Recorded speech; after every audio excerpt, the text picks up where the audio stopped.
March 13th, Numbers 19:1 through Numbers 20:29. Now the Lord spoke to Moses and Aaron, saying, This is the ordinance of the law which the Lord has commanded, saying, Speak to the children of Israel, that they bring you a red heifer without blemish, in which there is no defect, and on which a yoke has never come. You shall give it to Eleazar the priest, that he may take it outside the camp, and it shall be slaughtered before him. And Eleazar the priest shall take some of its blood with his finger, and sprinkle some of its blood 7 times directly in front of the tabernacle of meeting.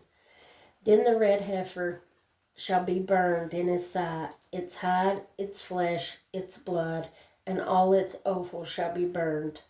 And the priest shall take cedar wood and hyssop and scarlet, and cast them into the midst of the fire, burning the heifer.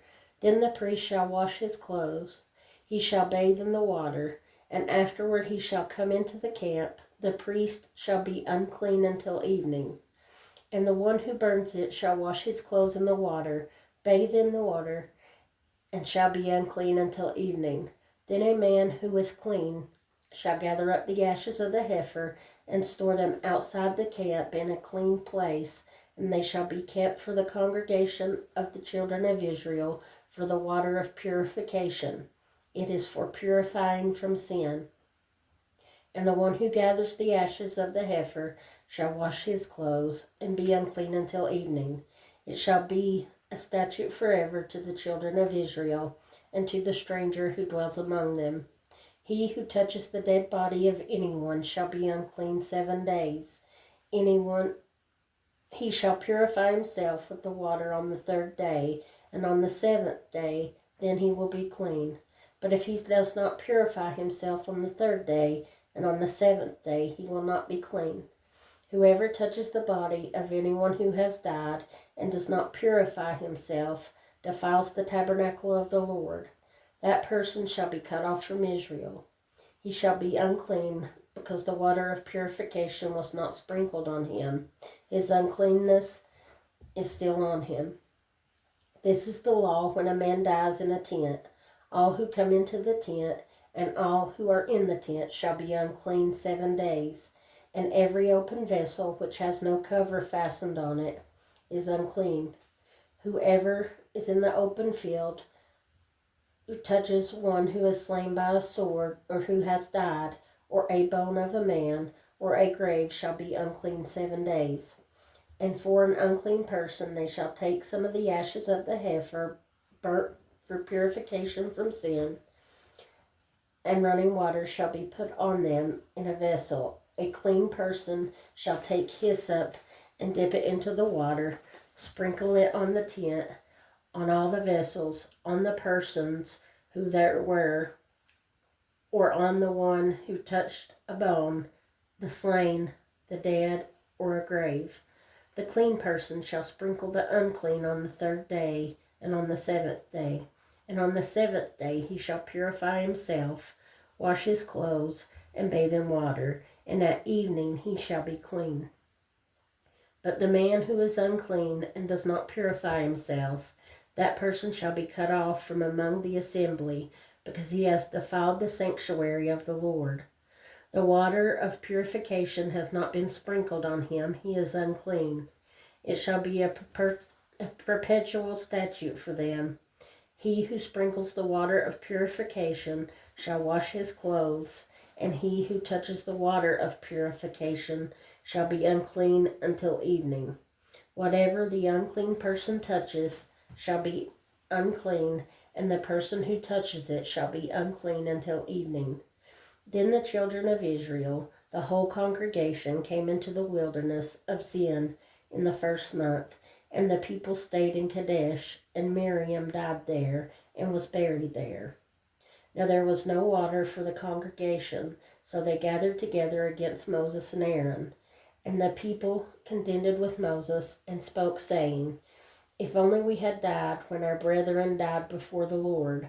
Why have you brought up the assembly of the Lord into this wilderness, that we and our animals should die here? And why have you made us come up out of Egypt to bring us to this evil place? It is not a place of grain, or figs, or vines, or pomegranates, nor is there any water to drink. So Moses and Aaron went from the presence of the assembly to the door of the tabernacle of meeting, and they fell on their faces, and the glory of the Lord appeared to them.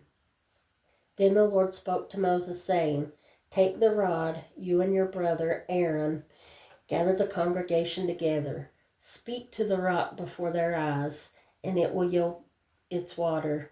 Thus you shall bring water for them out of the rock, and give drink to the congregation and their animals. So Moses took the rod from before the Lord as he had commanded him. And Moses and Aaron gathered the assembly together before the rock.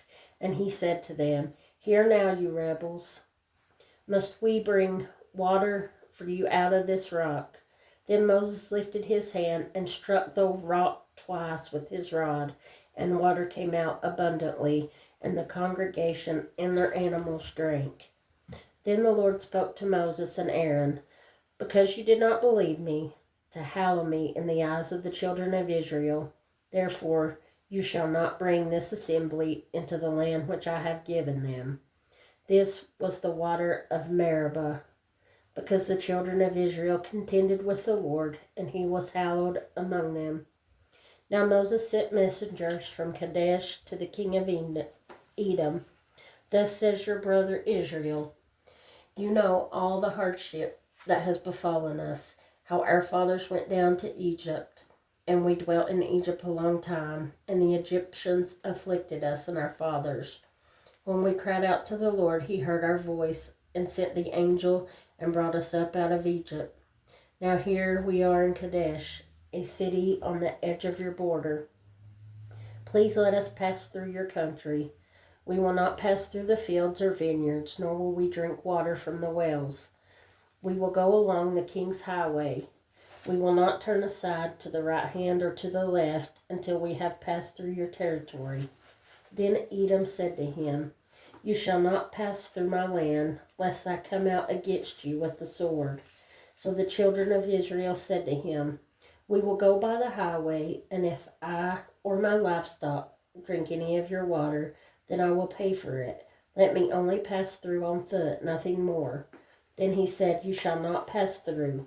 So Edom came out against them with many men, with a strong hand. Thus Edom refused to give Israel passage through his territory. So Israel turned away from him. Now the children of Israel, the whole congregation, journeyed from Kadesh and came to Mount Hor. And the Lord spoke to Moses and Aaron in Mount Hor by the border of the land of Edom, saying, Aaron shall be gathered to his people, for he shall not enter the land which I have given to the children of Israel, because you rebelled against my word at the water of Meribah. Take Aaron and Eleazar his son, and bring them up to Mount Hor, and strip Aaron of his garments, and put them on Eleazar his son. For Aaron shall be gathered to his people and die there. So Moses did just as the Lord had commanded, and they went up to Mount Hor in the sight of all the congregation. Moses stripped Aaron of his garments and put them on Eleazar his son, and Aaron died there on top of the mountain. Then Moses and Eleazar came down the mountain. Now when all the congregation saw that Aaron was dead, all the house of Israel mourned for Aaron 30 days. Luke 1 through 25. Insomuch as many has taken in hand to set in order a narrative of those things which have been fulfilled among us, just as those who from the beginning were eyewitnesses and ministers of the word delivered them to us. It seemed good to me also, having had perfect understanding of all things from the very first, to write to you an orderly account, most excellent Theophilus, that you may know the certainty of those things in which you were instructed. There was in the days of Herod, the king of Judea, a certain priest named Zacharias, of the division of Abijah. His wife was the daughter of Aaron, and her name was Elizabeth. And they were both righteous before God, walking in all the commandments and ordinances of the Lord blameless. But they had no child because Elizabeth was barren, and they were both well in advanced years. So it was that while he was serving as priest before God in the order of his division, according to the custom of the priesthood, his lot fell to burn incense when he went into the temple of the Lord. And the whole multitude of the people was praying outside at the hour of incense. Then an angel of the Lord appeared to him, standing on the right side of the altar of incense. And when Zacharias saw him, he was troubled, and fear fell upon him. But the angel said to him, "Do not be afraid, Zacharias, for your prayer is heard, and your wife Elizabeth will bear you a son, and you shall call his name John. And you will have joy and gladness, and many will rejoice at his birth. For he will be great in the sight of the Lord, and shall drink neither wine nor strong drink. He will also be filled with the Holy Spirit, even from his mother's womb. And he will turn many of the children of Israel to the Lord their God.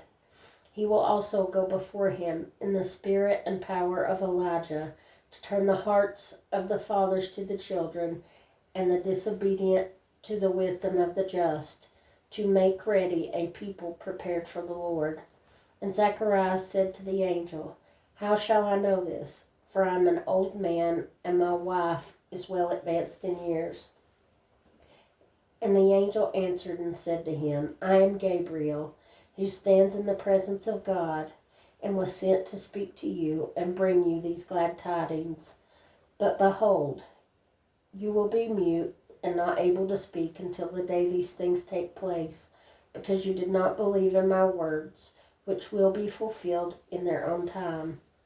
And the people waited for Zacharias and marveled that he lingered so long in the temple. But when he came out, he could not speak to them. And they perceived that he had seen a vision in the temple, for he beckoned to them and remained speechless.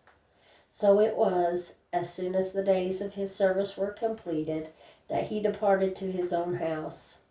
Now after those days his wife Elizabeth conceived, and she hid herself 5 months, saying, "Thus the Lord has dealt with me in the days when he looked on me, to take away my reproach among people." Psalm 56, 1 through 13. Be merciful to me, O God, for man would swallow me up. Fighting all the day he oppresses me. My enemies would hound me all day, for there are many who fight against me, O Most High. Whenever I am afraid, I will trust in you. In God, I will praise his word. In God I have put my trust, I will not fear. What can flesh do to me? All the day they twist my words. All their thoughts are against me for evil. They gather together, they hide, they mark my steps, when they lie in wait for my life. Shall they escape by iniquity? In anger, cast down the peoples, O Lord, O God. You number my wanderings. Put my tears into your bottle. Are they not in your book? When I cry out to you, then my enemies will turn back.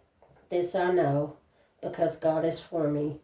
In God, I will praise his word. In the Lord, I will praise his word. In God I have put my trust. I will not be afraid. What can man do to me? Vows made to you are bindings upon me, O God. I will render praises to you. For you have delivered my soul from death. Have you not kept my feet from falling, that I may walk before God in the light of the living? Proverbs 11:8. The righteous is delivered from trouble, and it comes to the wicked instead.